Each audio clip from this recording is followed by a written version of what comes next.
নমস্কার, তিয়াশার রান্নাবান্নাতে আপনাদের সবাইকে স্বাগত। আজকে শেয়ার করব কিন্তু লস্যির রেসিপি। এই গরমের মধ্যে এইভাবে কিন্তু বাড়িতে খুব সহজেই লস্যি বানিয়ে নিতে পারেন, আর খেতে কিন্তু একদম দোকানের মতনই টেস্ট হয়। বানানো খুব সহজ, শুধু আমি যেভাবেই বানিয়েছি সেভাবে যদি আপনারা প্রতিটা স্টেপ ফলো করে এই রেসিপিটা বানান তাহলে কিন্তু একদম পারফেক্ট হবে।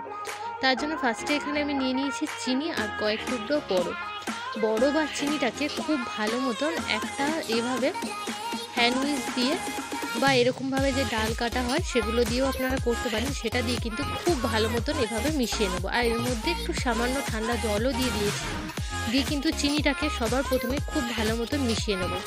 সবার প্রথমে কিন্তু দেখতে হবে যাতে চিনিটা খুব ভালো মতন এর সাথে মিশে যায়।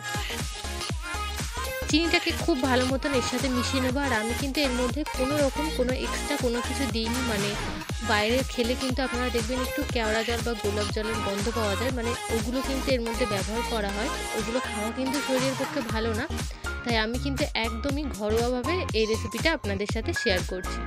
তারপর খুব ভালো মতন যখন চিনিটা গুলে যাবে তখন এখানে টক দইয়ের প্যাকেটটা দিয়ে দিলাম। এখানে মোট 200 গ্রাম পরিমাণে টক দই আছে, আর জল আছে কিন্তু এখানে 2 কাপ মতন। দিয়ে এবার টক দইটাকে দিয়ে খুব ভালো মতন একটা ডাল কাটা দিয়ে এভাবে কিন্তু ঘেটে নিতে হবে, যাতে দেখতে হবে যে দইটা খুব ভালো মতন যেন মিশে যায়, মানে যে লাম্পসগুলো থাকে সেগুলো যেন একদমই না থাকে। টক দইটা যেন খুব ভালো মতন একদম পারফেক্টলি এর সাথে মিশে যায়।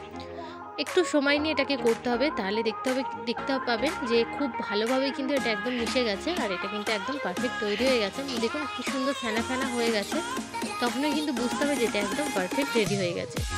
এটা খেতে কিন্তু দারুণ টেস্ট হয়। আর চিনিটা কিন্তু আপনারা অবশ্যই স্বাদ মতন দিয়ে দেবেন, কম বেশি যে যেরকম পরিমাণে চিনি খান সেভাবে কিন্তু এর মধ্যে অ্যাড করে দেবেন। দেখুন লস্যিটা কিন্তু একদম রেডি হয়ে গেছে। এইভাবেই কিন্তু খুব সহজেই আপনারা বাড়িতে বানিয়ে নিতে পারেন একদম দোকানের মতন পারফেক্ট লস্যি। যদি রেসিপি ভালো লাগে তাহলে কিন্তু অবশ্যই লাইক, কমেন্ট আর সাবস্ক্রাইব করবেন।